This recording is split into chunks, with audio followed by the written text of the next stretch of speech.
శ్రీ పయ్యావుల కేశవ్ గారికి హృదయపూర్వక శుభాభినందనలు. ఆంధ్రప్రదేశ్ ఆర్థిక శాఖ గాడిన పడాలంటే పయ్యావులకు మాత్రమే సాధ్యం. ఇది గౌరవ ముఖ్యమంత్రి శ్రీ నారా చంద్రబాబు గారి నేతృత్వంలో తప్ప అసాధ్యం అనేది అక్షర సత్యం. రాష్ట్ర ప్రగతికి అదే మూలం. అసలు కేశవ్ గారి మాట సౌమ్యం, మనిషి అనన్య సామాన్యం. ఆయన భాషా జ్ఞానం అపూర్వం. ఆయన ఒక నిరంతర విజ్ఞాన కేంద్రం. మన రాష్ట్రం, మన ప్రజల అభ్యుదయం, మన చంద్రన్న ఆశయ సాఫల్యం, మనందరి స్వప్న సాకారం. ఇదే తన లోకం. శ్రమైక జీవనమే అహర్నిశం. పయ్యావుల ఈ పేరంటే ప్రతిపక్షానికి ప్రతిక్షణం నిలదిల. ప్రజా ప్రయోజనాల కోసమే ఆయన కాపల. ఆర్థిక మూలాల రహస్యాలు ఆయనకే ఎరుక.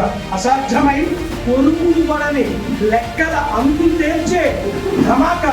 అందుకే అంతటా వినిపించేది ఒకే కేక, పయ్యావుల మజాక. ఆంధ్ర రాష్ట్ర ఆర్థిక పరిపుష్టికి, సంక్షేమ పథకాల సఫలీకృతికి కేశవుడే ఒక జయకేతనం. అనితర సాధ్యమై అజేయమై జరిగే క్రాంతికి పయ్యావులే ఒక మూలధనం.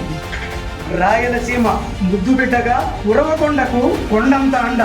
రాటుదేలిన రాజకీయ నేతగా, ప్రణాళికా సంఘ అధ్యక్షునిగా, రాయలసీమ నీటి అవసరాలు ఎరిగిన ఆర్తునిగా, రతనాల మూర్తిగా, మానవతా స్ఫూర్తిగా, పొలిటికల్ లెజెండ్గా.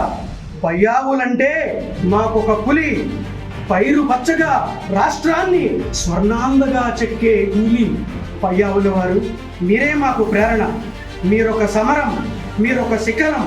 మహాభ్యుదయానికి ఒక వెలుగు తోరణం. భగవదాశీస్సులతో మీరు సకుటుంబ సపరివార సమేతంగా ఆయురారోగ్య ఐశ్వర్య భాగ్యాలతో శతమానం భౌతిగా వర్ధిల్లాలని మా ఆకాంక్ష.